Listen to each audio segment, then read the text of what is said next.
And a very warm welcome, everybody. Thank you for braving the after lunch slot and being with us. Really appreciated. I'm Gail Watson. I'm the chair of the session. I'm digital learning specialist. As you can hear, I'm French. So if you don't understand me, it doesn't matter. I'm only the chair. However, is there anybody here in the room with not English mother tongue? So we're just aware, we try to enunciate. So thank you very much. Well, we're going to talk about a lot of things in these sessions. Operational excellence is the art of what we do. And when we started with Pash and Salian, we started by wondering what is actually operational excellence in L&D. So we started to brainstorm. And then someone said, well, is it about regimented processes? Well, it could be about using the latest tools. Is it about volume? Is it about winning awards? So very interestingly, the two case studies that we are going to explore today are coming from two very different organizations, very different sectors, a very different level of maturity when the project started, which I think make it fascinating and quite relatable. Just not trying to spoil the end, but I think there are different ways to excellence, and that's what we're trying to demonstrate. So we're going to have a Q&A at the end, so if you've got any questions, please feel free to keep them for the end. But so we're going to have two case studies, and the first one is with Sally and Bartlett, who is Group Learning and Development at Rubix. Salian has more than 20 years experience working in L&D, talent for global groups including Intel, Vodafone, and NTT. She's introducing us to her work from the last few years, and what you're going to find interesting, I think, is the incredible time challenge she has to tackle for Project Launch. So please help me welcome Sally and Bartlett.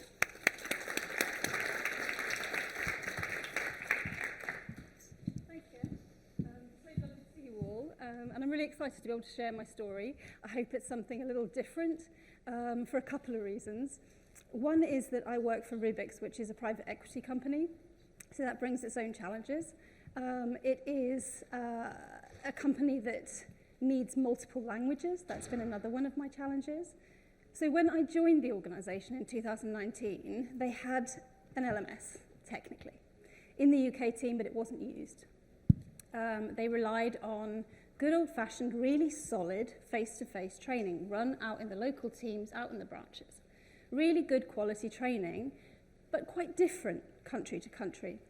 And my challenge was to come in and get content up and running in all of these different languages to make sure that our sales teams could have sensible conversations about what we sell, but also have some consistency in how we sell. So that was my little challenge. You just grab the clicker. Is it going to work for us? No, you may need to click for me.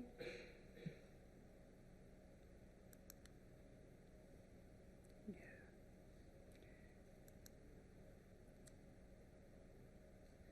Okay, so while that's solving itself, so one of the pieces that came into my mind in 2019 is you've got 3 months, Salian, to get this all set up. You've got nothing.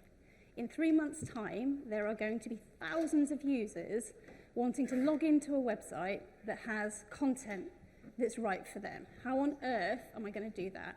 There was only me. I had no other resource. I didn't have a budget in place. I didn't have a whole bunch of things. In fact, if I told you what I didn't have, I'd be here for a while. So I'm going to keep it quite simple. So I guess what I started to think about was, in previous organizations that I'd worked in, were more mature in terms of their learning journey. So actually, if I'd been doing the same challenge there, my solution may have looked quite different. Here, I wanted to think about, okay, stop worrying about perfection, think about speed. Move quickly, just keep moving. And that's really what I tried to do, instead of trying to get all of the pathways, the job descriptions, all of the stuff that we have in more mature companies.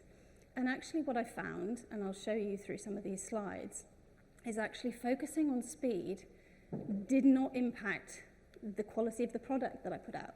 And I was probably as surprised as everybody else about coming through that learning journey. I really did think if I went that fast, something would drop. If I was juggling those balls and that quickly, surely I must drop one of them. But surprisingly, the things that I would have done differently were this big. So I guess that was one of the learnings that I wanted to be able to share with you, is maybe just think about when the time is right to be brave and fast versus slower, more considered and perfect. Depending on your scenario, which is the right one for you. Okay, so in terms of our PE environment, there were 3 things that I just want to show you to give you a little bit of context. One is around the expectations and constraints that I had in place. One were the measurables that I had, and then also then the key challenges. So, 3 months we've talked about that. That was just ingrained into my brain, largely because I was absolutely fearful I wasn't going to make that target, but I had to find a way. So that 3 months was critical. Earned budget, not a given budget. So I didn't walk in on day one and they didn't say, here you go, Sally-Ann, here's all of this lovely budget that we've squirreled away from you and you can spend it as you please. The reality in a PE organisation was that they'd give me something and then I'd demonstrate value. And then through that value demonstration, I was able to then say, more please. And we repeated that section. So I guess while I had these dreams and these plans, they didn't need to know them all at once. It was okay for me to do it step by step. Earn that next piece of value, earn that next piece of budget. Resource, remaining light. So they very clearly said to me, how comfortable are you working on your own? Quite comfortable. And I said to them, are you telling me that the resource situation will not change? Yes. Has it changed over time? Yes, because I earned through value again the ability to say what I need is X resource, because if I don't have this, this is what you're going to miss out on. So again, it's just thinking about, not worrying about what they said they won't do and can't do, just keep showing value. It opens another door and another door and another door. And then data output. So again, because they're PE owned, data is massively important to them. Just today, I've had emails this morning about data going to our private equity owners. So it's probably the company that I've worked with that uses L&D data more than any I've ever used. They want to know what's happening. My key challenges, so we talked about the language capability. So when I went out in my first week, my shiny new Rubik's t-shirt on to go meet all the new people, I sat down with a couple of branch managers and said to the guys, hey, I've got this idea about putting an e-learning platform in. And from a couple of people, I got the look of absolute confusion. And I think this is why it's key to think about your solution within your context, because I walked into that conversation very arrogantly. I thought everybody knew about e-learning by now. It was 2019. As it turns out, they didn't. They hadn't used e-learning. Some of the guys said to me, I'm worried, actually. I'm worried that you're going to test me, and then what's going to happen afterwards? I was really shocked. I thought we were way past there. But just a quick reminder to say, just think about your new reality when you walk into a new organisation. I made assumptions where I shouldn't have made. Language capability, super important. So those branch managers that I met, I had to go with a colleague that could speak that second language. My second language is appalling. I can just about order a beer in Spain and France, but that's about as far as I can go.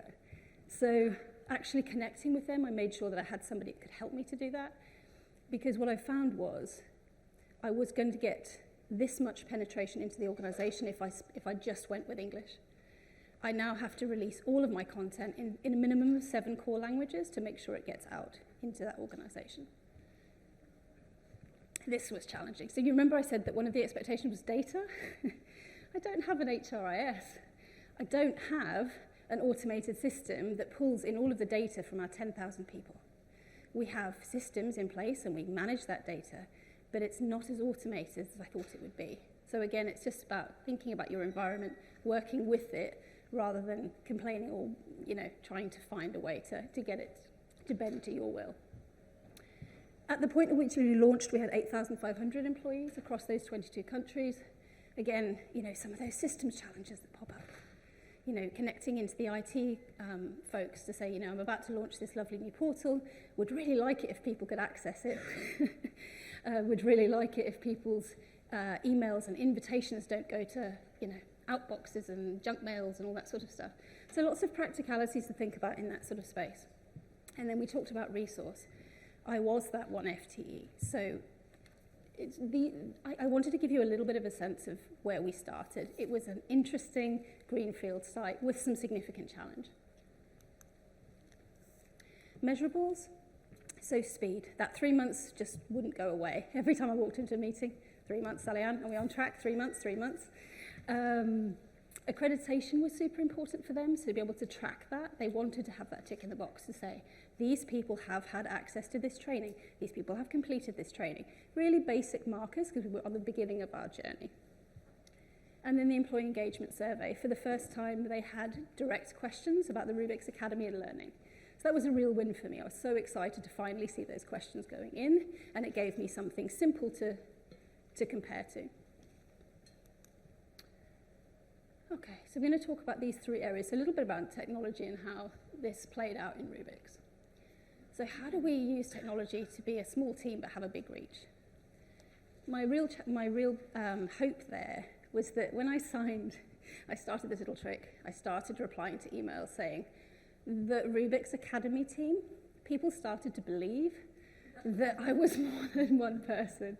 It gave that kind of belief that actually, do you know what? There's this massive team doing wonderful things for us. They didn't need to know it was one woman going slightly grey that was, you know, typing away in the background. So we'll talk about that in a second.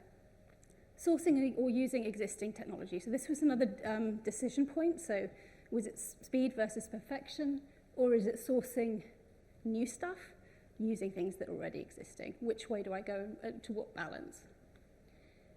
And then communication, we'll talk about that afterwards. So small team, big reach.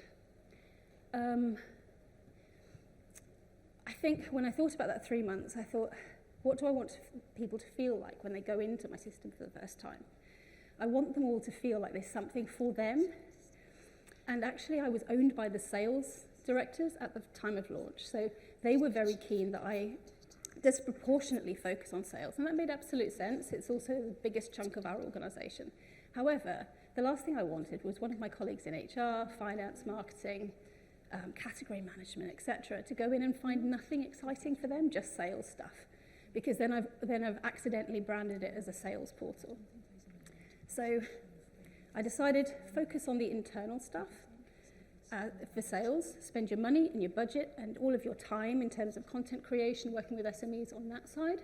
And then for professional skills, find a really good partner who may or may not be in the room, just say, that could help you create some really good e-learning in multiple languages so that, again, I can get really good quality content out, but quickly across those 7 languages. So if there's a finance person in marketing sitting in Poland, they can get Polish content that's relevant to them. So that was my decision there in terms of the balance between internal and external. I think looking back on it, I don't think I realized this at the time, but I think it helped, was having simplicity of my goals and then also the simplicity of what I was telling people I was working on. So it enabled me to tell a story internally. So that 3-month thing, again, because I've said that about 10 times already now, that became one of the little badges. So it helped galvanize people understanding there was a time pressure, so I didn't have time to sit in rooms and do 101 focus groups. We had to move relatively quickly, and I showed them some of the areas that we were targeting and what we would focus on. But the slide that I created was largely 3 little bubbles that I would explain over and over again, just telling the same story. And the story wouldn't change. The narrative and what I was doing in the bubble might change. So that was, I think, something that helped me to keep the messaging consistent and move quickly.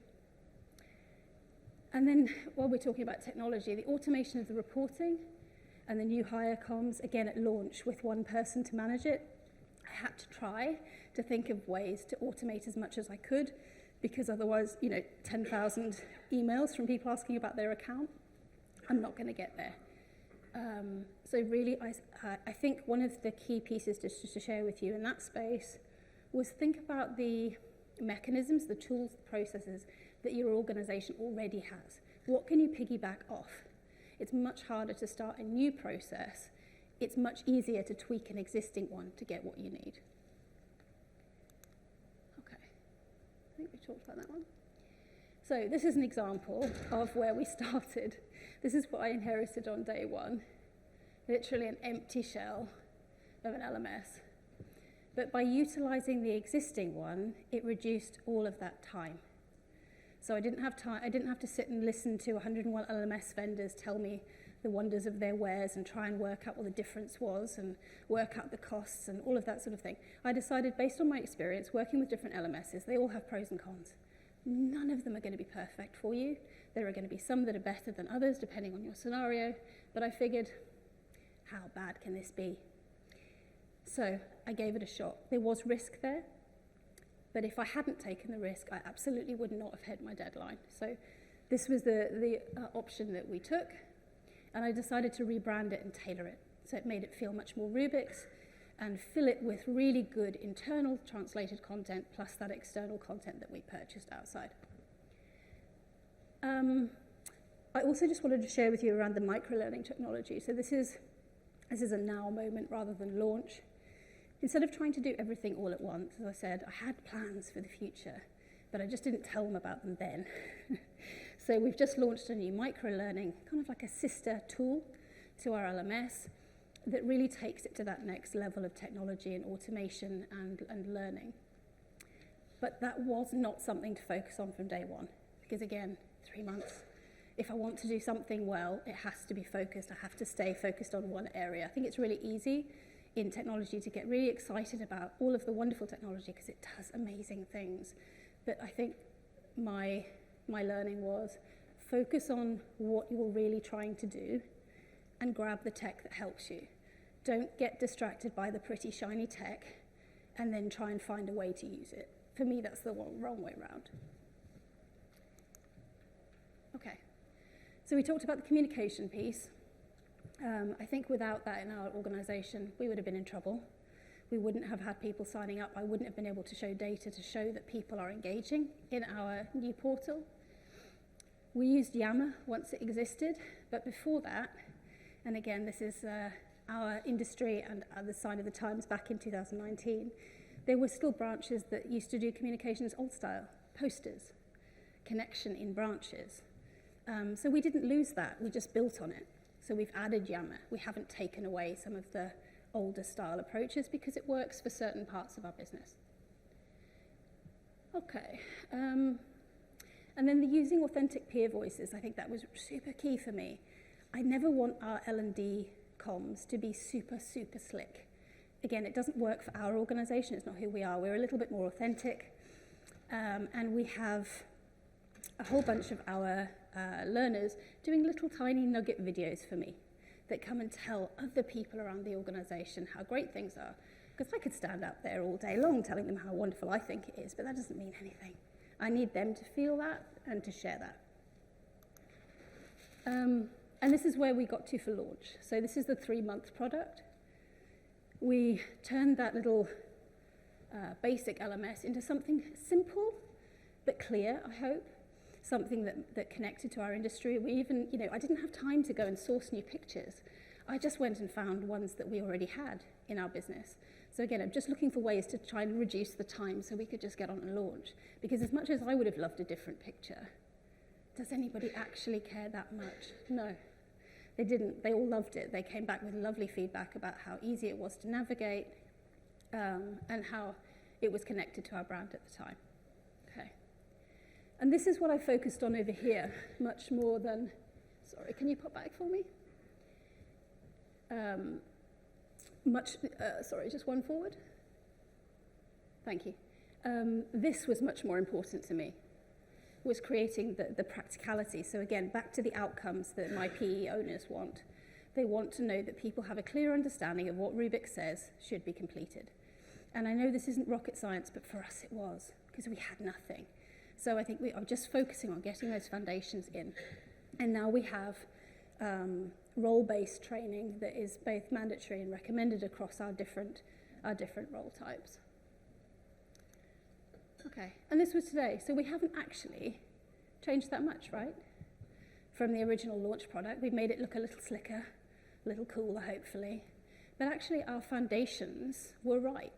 And that's really what I was talking to earlier, is be brave about the speed sometimes, because the amount that I've changed to what I think is better really wasn't a giant leap. It was a tiny evolution. Could you press the little play button for me? Thank you. Just a couple of examples about how we do comms in Rubik's. So we do a combination of things. You can see my friend Callum in the middle there doing his little video. And again, they're really authentic ones. We don't try and make them smile or do like cheesy little photos and make it all flash. We just want Callum to be Callum, tell his stories, tell other people what he liked and why. We also make sure that we translate, so you can see a French version that we used in 2022. We did a little campaign around, what are you going to do? Use 20 minutes in 22. So we did something in that space. And then this one, we started exploring a little bit of animations, again, just to use on Yammer, bring things to life a little bit. Again, I just think what we've learned is to make sure that excellence is what is required in your organization. So whether you guys think this would work in yours or not, actually doesn't matter. What matters is, does it kick off some ideas for you? Does it make you think, oh, do you know what, that wouldn't work in ours because, so actually what might be better in ours is this. Excellence is really determined by your particular organization and your particular needs. So, in terms of data, what they wanted to be able to see from me very quickly was that launch. So while I knew that realistically our catalogue could have done with about this many courses to be really fully solid, this here was more than enough for launch. We had enough basic sales content pieces, enough of our vendor content to go at that point. And as you can see, we kept building year on year, you know, asking for that permission again, asking for that budget. Hey, I need more because. But then you can see in 2023, and it'll be the same in 2024, it's largely going to stay stable. We don't need to keep building. What we need to do is keep the simplicity there. Because as you will have noticed by the LMS structure, there was only a couple of tabs at the top. Again, that was one of my key desires, was to keep it simple, because I never want anybody to say, as complex as we get with the amount of content we've got, I want users to be able to find what they need. Because again, there's no point having thousands of courses if the person on the other end can't find the one that they need.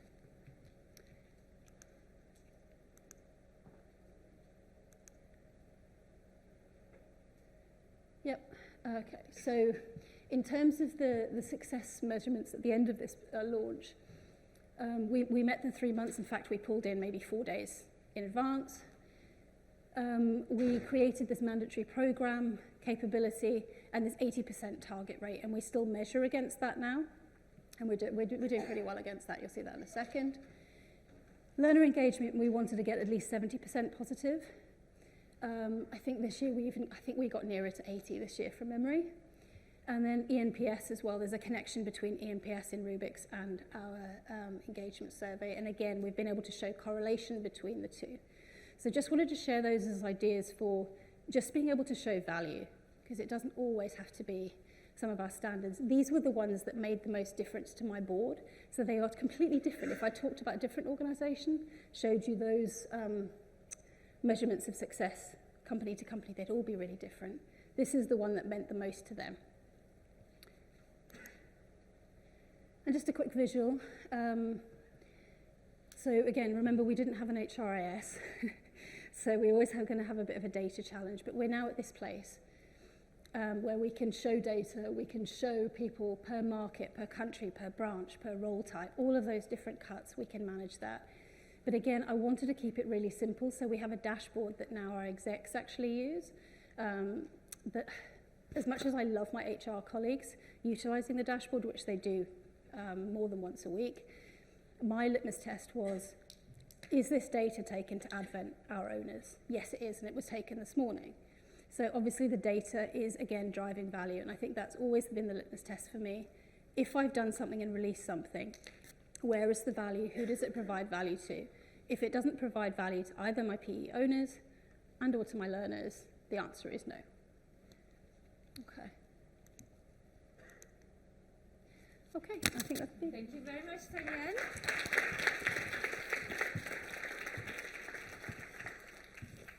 So, we're going to move on to a second case studies, but just before that, we're curious actually. I should have asked before we started.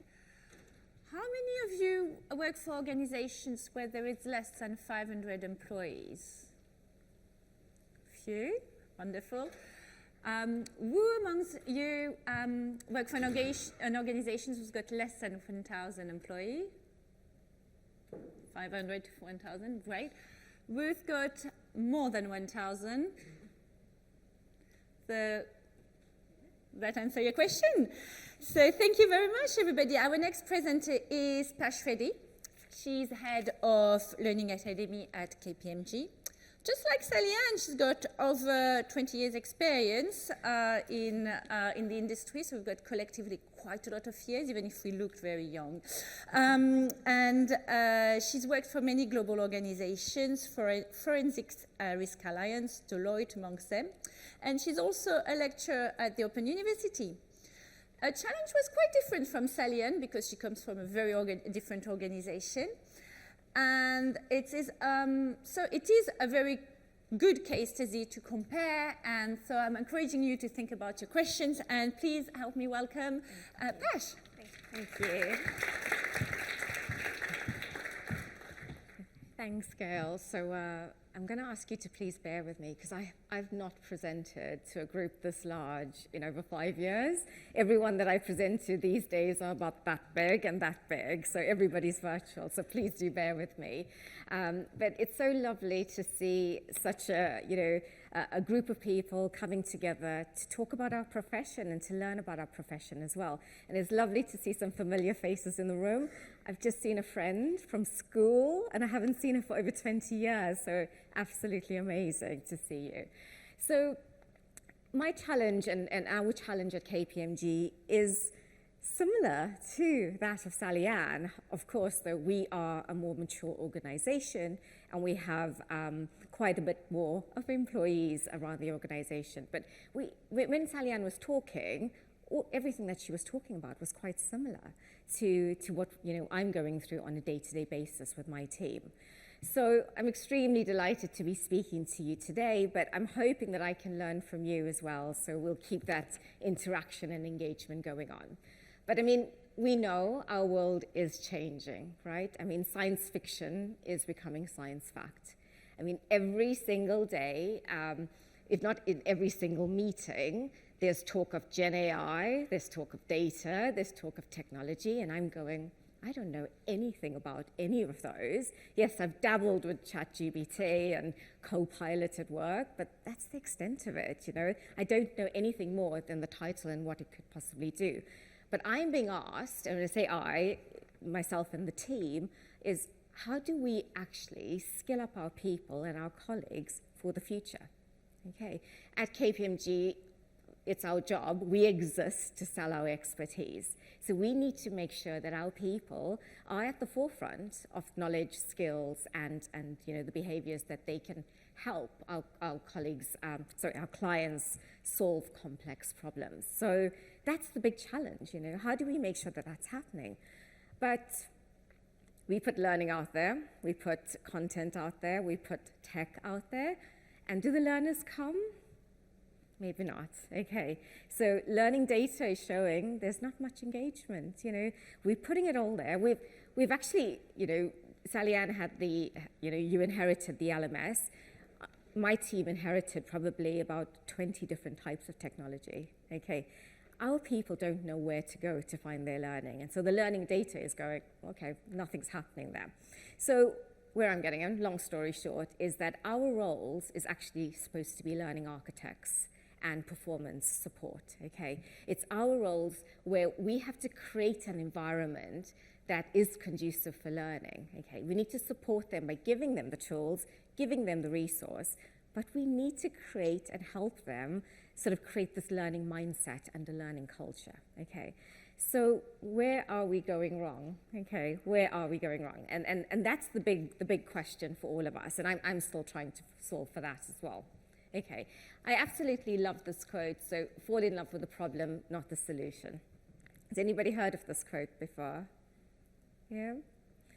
It's by Yuri Levine, and he's the co-founder of the WASI Navigation Act. There's so many times where I did get bamboozled by the flashy platform, by the flashy learning initiative, but I didn't actually solve a problem, because I was putting something out there, because I thought it was the right thing to do, and not really supporting our people in terms of their problems. So the next slide is a bit busy, but this is what myself and my team undertook.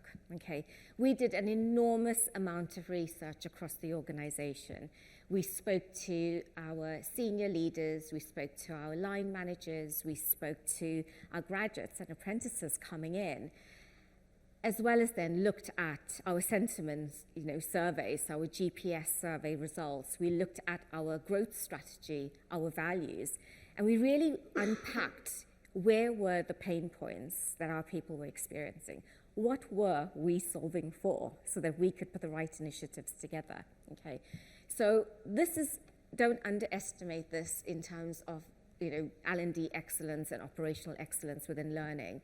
You have to understand your problem. Now, I might be speaking to the converted, but I find myself not doing this sometimes, and I always have to go back to that Yuri Levine quote, fall in love with the problem, not the solution. So remember that, understanding the problems, understanding the pain points is the first stage and the most important part of then, rolling out an L&D strategy. So what we found, though, in terms of these pain points, our people were not excited about learning anymore. Okay, they were learning from each other, they were learning from their projects, they were learning from their peers.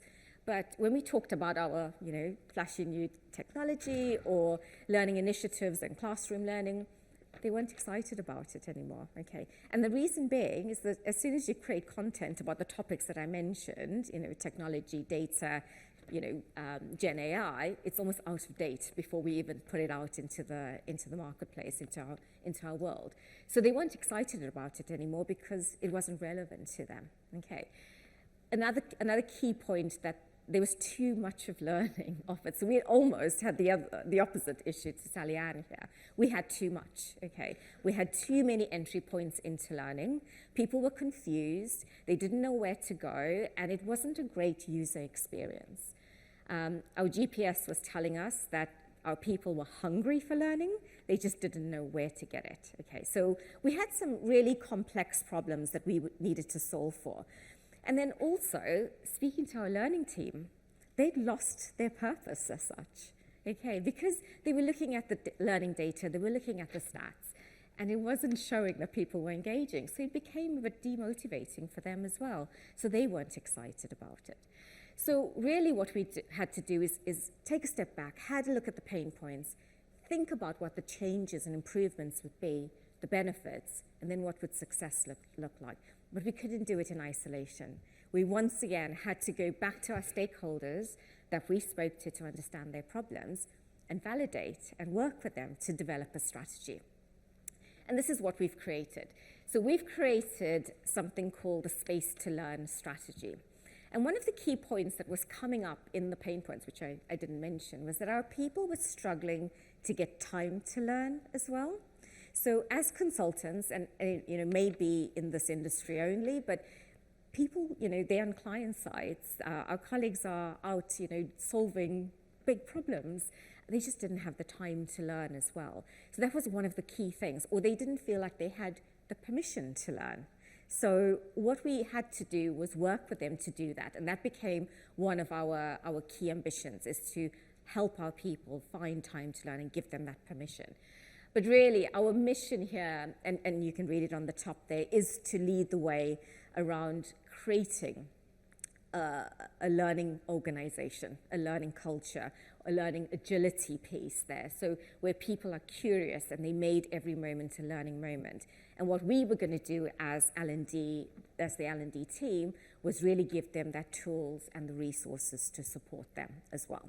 Okay, so there's a number of different things that we were going to be looking at. We were going to be looking at that future skills, so really taking that skills first approach in the sense that our people wanted to know more about technology and data and Gen AI, because that's what their clients were talking about. We wanted them to feel excited about learning again, not just formal learning necessarily, but also, learning from each other and, learning where they could source that information from as well. And we wanted to give them permission to learn. So I know it might sound a bit strange, but in our world of consulting, allocating 50 hours of learning a year is a big thing, okay? And what we did is we went out with the message to firstly a pilot group, which was one part of the organization, and said, you have 50 hours to learn over the year. And that message, that clear message that you have permission to learn, has changed the sentiment surveys so far. So really, really pleased to get that on board as well. Another complex part that we had as an L&D team is that our budgets didn't increase and our resource didn't increase. So we developed the strategy, but nothing else changed in the sense of, okay, we weren't getting any more money and we weren't going to get any more resources. So what we had to do was really optimize how we did our work as well. So we decommissioned quite a bit of programs. So the learning data was saying, okay, no engagement, no uptake. Why are we using it? So we decommissioned some programs as well as technology as well. And we tried to streamline it. And then what we did is we utilized that budget to try and create that excitement for our people. So really get them excited about curiosity, about learning again, so that they took an active interest in learning at KPMG. What we did is we commissioned a supplier that specializes in digital experiences, and they're called We Are Tilt. And so they started developing a video for us. Now, how we got budget for that video was that from all the decommissioned programs. So we were, optimizing how we spent our budget. But have a look at the video they've created.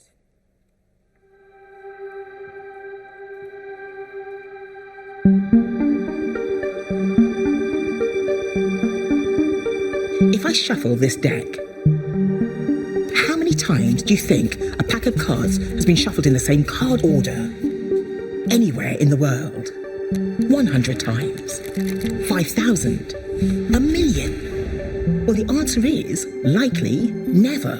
Not once. In fact, if you've been shuffling cards every second since the universe began, some 13.8 billion years ago, it's almost a mathematical certainty that the same card order would never have been repeated. I'm Maggie Adarin Pocock, and I'm a space scientist, a broadcaster, and a science communicator. And it's mind-blowing facts that keep me fascinated by our planet and the universe around us. It's this curiosity that's led me to adventures throughout my career. Think for a moment why you need to stay curious at KPMG. You're adapting to rapid changes in technology, the market, politics, using new techniques or processes. To make your mark, be prepared to learn for a lifetime, embracing a growth mindset. That's why KPMG is helping you stay curious, giving you every chance to learn and unlock your potential, regardless of role or grade. It's about coming as you are and doing work that matters to you. Make the most of the time you have to continuously learn, whatever you need to feel confident, enabled, and energized. Now, that doesn't just mean clicking through modules. There are so many ways to use that time. Exploring brain-expanding podcasts, micro-learning, practice labs, workshops, and colleague-led sessions. Learning is also about the connections you make, the stories you share, the challenges you take on, all helping you and the business adapt to rapid change and collaborate to help solve increasingly complex client problems. I can tell you from experience that unlocking your curiosity can open up an almost infinite horizon of opportunity. All you have to do is stay curious and learn for a lifetime.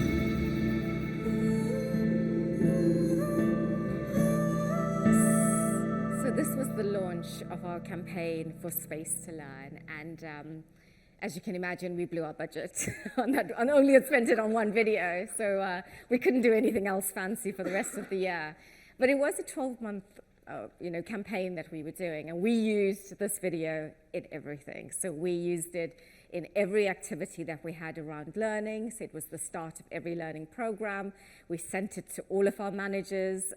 So when they were having team meetings or away days or sessions that they were talking about in terms of personal development, we were like, play the video, play the video. We were going to get the most out of this video. But I guess if you look at the messages within that video, that's what we wanted to get across. We wanted them to be curious, to stay excited, to learn, not just necessarily, as Maggie said, they click through modules or attend formal learning, but learn from each other. Each one teach one, that's sort of saying in the sense of social learning as well. So it was very, very important for us to make sure that, we got the leverage from that video, but the sentiment and the messages was what we really wanted to do and get across. And so what we also did was that we did a Yammer campaign, so similar to Sally Ann, and it's an existing tool that we had, and the team developed this campaign, which is the Be Curious campaign. So what we were doing is we were sending out these Yammer posts with just this thought-provoking question on here. And basically, if people wanted the answers, they had to go through to our technology, into our microsite, which we created in-house, to click into it. And once they were there, we then enticed them into the Be Curious campaign, started finding out more information from them by doing surveys as well. So this actually, and on the next slide, I will show you the numbers that it brought in terms of traffic to increase our learning data. But a quick one. What do you think is bigger? Is it an ostrich eyes or an ostrich brain? Eyes? Yeah, it's brilliant. So an ostrich eye is the size of a pool ball, and it's 5 times that of a human eye. Interesting. How much does a cloud weigh? Any ideas? Depends on the cloud. It does depend. Okay, on average. Let's say average, yes. Rain cloud or non-rain cloud? Non-rain cloud. Yeah. 550 tons, yeah. I'm not sure if this is going to help you in any way around L&D, excellence, but it's here. And in terms of the distance between sea level and to the edge of space, how many miles do you think it is? Depends what you consider the edge of space. Come on, work with me. Yeah. No, but I get it. I think it's called. I've got the terminology. It's the Verdon something something. Yeah.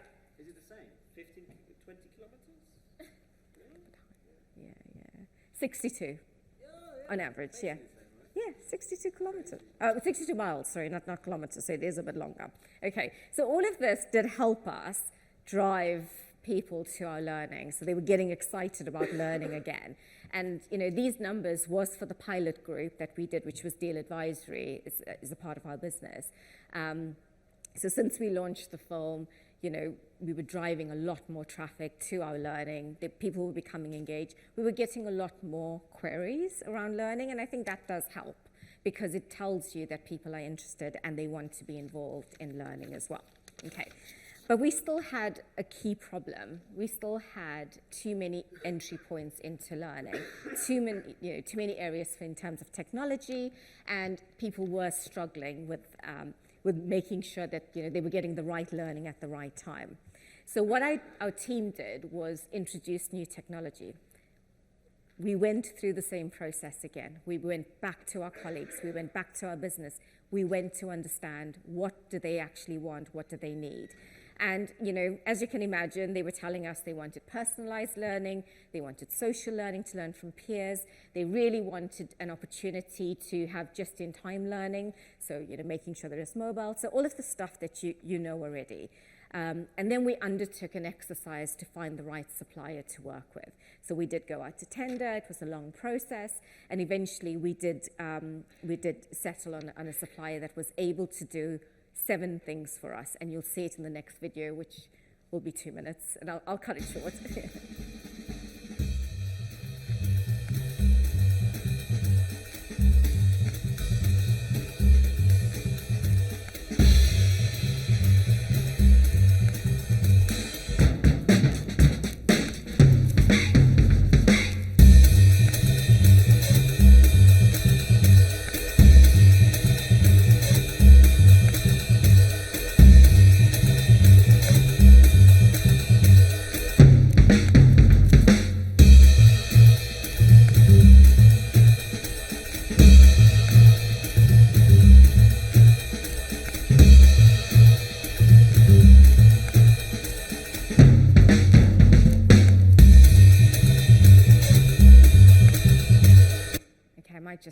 together just for the purposes of time. I wasn't so sure about the music initially, but I think it's grown on me after watching it a million times.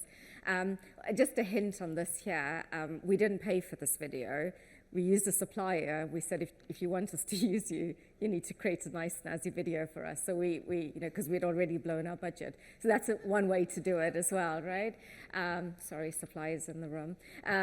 Okay, so those were the 7 areas that our people were telling us they wanted from our new technology. And what we are doing now is creating that and making sure that we are satisfying that through the supplier that we're using. And we are using our own designers in-house to also create the content and make it, agile enough so that it can move and we can change it as our people want. Okay, so I think measuring impact is so important in terms of showing value to the business, and Sally Ann mentioned that throughout her presentation as well. But what's really, really key is to show financial and non-financial benefits to your business and really get across, the difference that you're making, where are you pivoting, in terms of, the skills and the behaviors, and making sure that, these are things that can be measured and can be showcased, so that if you do need more budget and you do need more resource, then you have this leverage to have there as well. So just as an example for you to consider as you implement your strategies as well. So really to close my part of the presentation today, and I just wanted to give you a few key takeaways, if you'd have it, things that I've learned through this process. And it was really to remember once again that we are performance architects. We don't necessarily have to create all the solutions. We don't have to create all the content. We need to just enable an environment and a culture of learning so people can foster that learning agility. We need to listen to our business and our people. Just keep on asking questions, build those strong relationships and really understand where their pain points are. Curiosity and learning agility and a learning culture, if you have that, you've won half the battle. People will come to the learning. What you then have to do is find the right resources and tools to support them. And then make sure that you do have ambitious, achievable targets, and constantly go back to them and see whether you are stacking up and it is being measured. Show how you make value to the business as a team, and then the resources, the sponsorship will come through as well. So just my final question, any ideas? What's your brain mass index? So what's your brain's BMI? Any questions? What's your brain's BMI? Any ideas? Okay, your brain, sorry? Weight. In terms of like fat content, yeah. Oh, it's like 10 terabytes. Well, I have no idea what that means, but I think, so I can tell you it's 60% fat. So your brain is 60% fat. So fat is good in this circumstances. So carry on eating your walnuts, because good fatty acids is good for your brain. But thank you so much for listening, and I'm still learning, so I hope to hear from you later on. Thank you very much.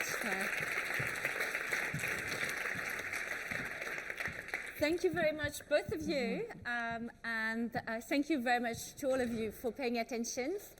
Just one note, I know we've got a lot of social media influencers in this room, and we're very happy to have you. However, both our presenters have shared some information that's just for you. So anything that Pash shows, all the videos, please can you not share them on social media or anywhere outside this room. And Sally Ann, I think the last few slides where she showed the measure of impact would be great if they stay between us. So that would be great.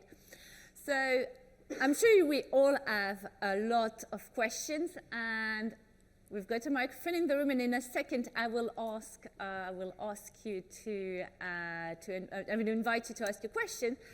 But as a chair, I've got the privilege of the first question always, and I'm going to ask both Sally Ann and Pash what they would have done differently. We've seen the end, the polished product, things that they're very proud of with good reasons. But I'm sure it was not a smooth ride all the way. So can I maybe, Sally, I'd invite you to share something that you could have done differently in those 3 months There's always so many things you could do differently, right? When I look back on it, there's a lot. I think actually what I've learned is to just worry less. Just try it. What can go wrong? You won't know unless you try. So just go for it. I think if I'd shown the confidence that I felt after 2 months in, at the very beginning, I would have gone even quicker. I would have had even more value to share. I think just learning to trust your instincts as an L&D professional, you know more about the stuff that you're talking about than the other people in the room. Remember that. Be confident with it. Share those messages with the people that are supposed to be, 17 levels above you. Because actually they're looking for direction. They're not necessarily looking for you to be unsure or taking too much time to make decisions. So I think that was probably my key learning, is just to be brave. Thank you. And I think it's something we debated actually quite a bit, is you can spend your whole life mining data for your projects, but at some point you've got your experience to rely upon and your instinct. And that counts as well. It's the non-measurable bit. What about you, Pash? Yes, I think it is similar to Sally-Ann, and I definitely think being bold and being brave is a benefit to the project. I would say take time to become a trusted advisor. So really, that understanding the problem piece, and make sure that you are building the relationship as you go ahead, as you move through the project, because if you do weigh in there with, I know best and this is what, I think you need, you won't build that relationship. So try and, be that trusted advisor that they can come to you with their issues and problems. Thank you. And it is also about listening to the business, right? Being a trusted advisor, it means that it's both ways. And it's something that we sometimes forget, especially in period of stress when we have to deliver quickly, is that we have to listen.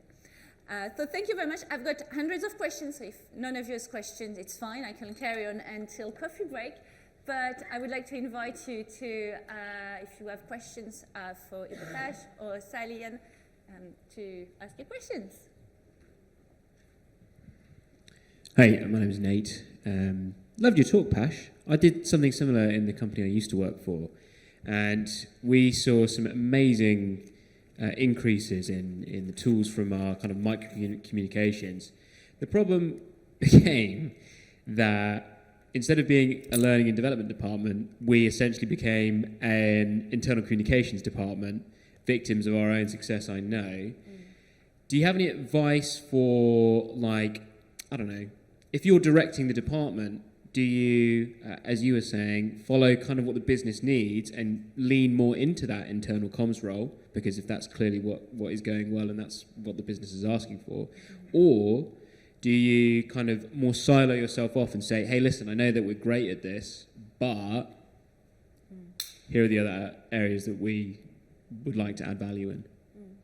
Yeah, I think that's a really good question, because if you do marketing well in terms of learning, then that could put you into a little pocket, and that's what the expectation is.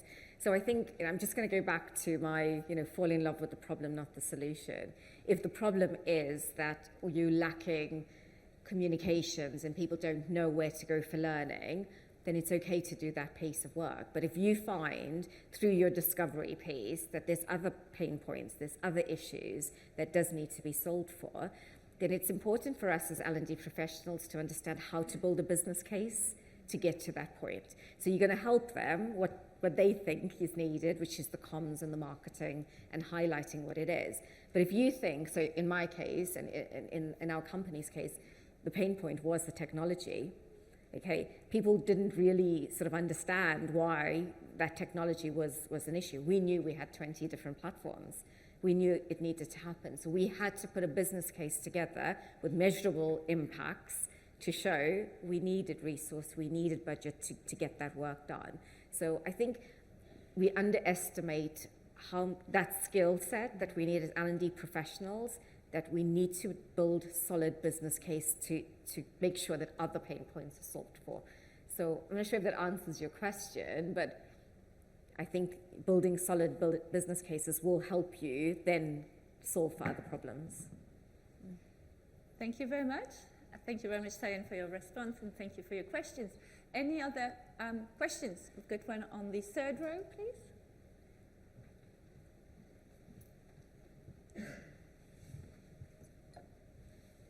Hi, and thank you both for some very interesting presentations, and great to see the impact that you achieved. I'm keen to know if either of you considered any kind of incentivisation or ruled that out otherwise to get more learners learning as a tool. Sure. We did. I decided actually not to do it initially. So we do a little bit of it light touch now. But at the beginning, I really wanted to see who would come without that. So where were we? Because that also helped me to understand where my organisation was in terms of reciprocity to learning. I really wanted them to show that they were interested or tell me that they weren't, because then I'd know more about my target audience. As it turns out, we didn't need it. But what we did need was lots and lots of really good comms. So I moved into that comms space as well, because I knew without that comms piece, my content wasn't going to get the shining light it needed. So those two things have to go in hand in hand. But actually, we didn't really need too much, bells and whistles. What we have done recently, because we've just launched a micro-learning tool, is actually that's a very new thing, and it's a new thing on top of something else. So to create, I wasn't filling a vacuum with something new, I was adding. So with the ad, it felt like that was the time to start doing a little bit of recognition and a little bit of prizes and fun and games and interaction that way. But for launch, no. Mm-hmm. It wasn't a big part of our strategy, but we did include it, especially that each one teach one. So we wanted people to create videos about what they learned and what, the curiosity piece. And we promoted Amazon vouchers. It almost became, the Amazon vouchers just became like a token thing, whereas they got excited about doing the videos. So, I think it can work. It just depends on the audience that you're working with and whether it is something that would engage them in terms of prizes. Brilliant, great question. Thank you very much. Quite a few hands raised. Just front row, please. And this one I know. And this one. Oh, sorry. Well, go. Sorry? Oh no, next probably. Okay. Yeah. Next, promise. Oh. Okay. Maybe now. We'll be back. No worries. Thank you. Wanda Shore from Santa Fe. I loved the presentation, both of you. Thank you so much. I have a question for Pash at KPMG. Was really interested in the way that you took the marketing approach in the campaign. I think it was great. Did you or were you able to assess the impact in relation to upskilling the organization? Mm-hmm. So after the campaign, has there been any measurement to understand whether or not people have actually been able to perform better or to learn skills that they needed to be upskilled in? Yeah. Thank you. Yeah, I think that's a great question, because ultimately that's what we were striving for, making sure that skills piece was being measured. At the moment, there hasn't been an uptick, so we're 12 months out, and the reason being, I mean, there's a myriad of reasons as to why. We can't measure the skill alone in itself. We can only measure our bottom line and our growth. And that's what we've aligned to that area here. The marketplace is not great, so we haven't been able to make that complete kind of connection between the two. We've been having focus groups where people are now engaged with learning and they are signing up to learning. So we are looking at sort of doing that as well. We've just introduced some new measurement tools. So I think if you ask me this question in 12 months' time, I will have a data point for you, because we've just introduced ProFinder, and ProFinder actually looks at all the skills and when you got that skill. And so we're in this process now of creating a Power BI report to look at what that trajectory would be. So not a clear answer, but it is on our stack of measurable inputs. We're just looking for the mechanisms to help us to do it. Well, I think it was a great question. It's actually something we debated when we discussed, and Sally, and it's also something on your radar, isn't it? But it's a longer term kind of things. it is not easy because to learning there is a lot of things. You've got metrics, you've got cultures, you've got a lot of mobile pieces, and all need their own measurement tool. But we know it's one of the part of excellence to measure impact. So thank you very much. I think we were having a question right at the front, and then I think there was another one on the left. Thank you. Hi, I'm Kuban from KiCats. I had a question for Salian. How did you approach because I'm assuming you had some funding rounds before you launched the LMS or relaunched the LMS, and how did you approach those initial ones? Because there isn't often much value that you can show to stakeholders at that point. The initial meetings with the stakeholders. Okay, yeah, so they were interesting. So they were engaged and disengaged in equal measure at the beginning, because they obviously just hired me, so they obviously see the need and the want, but actually they kind of hoped that I'd just magic it somehow without any connection or deep conversation. I think what my challenge was to just demonstrate that value really early. So I went out and I actually didn't speak to them in my week one, controversially. I went out first. I went and talked to the branches. I went to talk to sales leaders. I grabbed the sales exec for a coffee. I grabbed who I thought would be the people that they talk to, so that I can get a sense of what they're hearing already and come in with some idea of how what I'm doing might feed in there, so that I don't look like I'm I've had a lot of it this week in terms of cold calling from sales folks that say to me, hey, I've got this thing that you might like. What I didn't want to do is be that to my CEO. I wanted to be able to say, this is the value I can bring you. This is what I'm going to need to do it. This is how long it's going to take. And as simple as that. I didn't want to make it any more complicated. And I didn't go in with slides. I went in with a piece of paper and I drew it.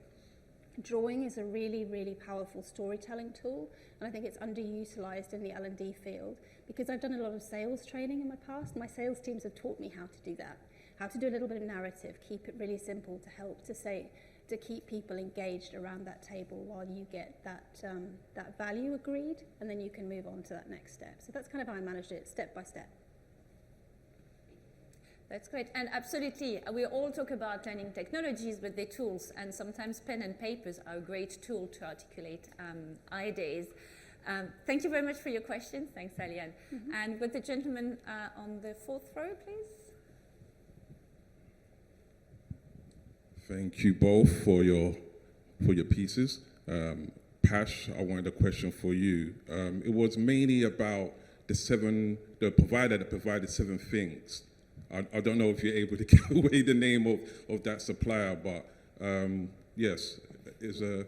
Yeah, I mean, I can do that. Yeah. We provided the 7 things because we had unpacked what our people wanted. So we did a bit of research, a lot of research with our people to understand what they wanted from learning. So not just from the technology, but from learning as a whole. And we came up with those 7 things. So I can share the name with you, maybe just after the session, and for whoever's interested, I could do that, yeah. Brilliant. I've got time for 1, maybe 2 questions, if anybody's got questions. No, I thought I saw a hand. No questions? Okay. Well, you can connect with us. We're all on LinkedIn. We are on X as well. Some people are still there. I know we're depleting a little bit. Can I actually encourage you? I've posted this morning, just before the sessions, to ask people if they had questions they couldn't come. It would be great if I could ask you to be like sharing below that post something that you've learned or something you want to do, a little bit like an accountability statement to yourself, because by the end of tomorrow night you would have seen, what? Probably 8 presentations here, few downstairs, met suppliers. So probably we would have faded a little bit in the background of your brain.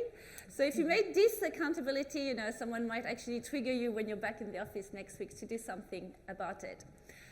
If I go back to our initial questions, which is, what is excellence in operational L&D? I think we've established that there is not one way to do excellence. But excellence is about impact. whatever impact is will vary depending on the size, maturity, scope of the project. However, I've taken a couple of key points. I think having clear objectives is definitely an asset, because if you're vague and don't know where you're going, probably chances are it's going to make it a lot harder. There is data, well, what you have and what you don't have. So that is quite, can you spend 6 months looking for data? Not always. Sometimes you will not be able to access them anyway, depending on the organizations. And I would say there's also developing trust with the organizations.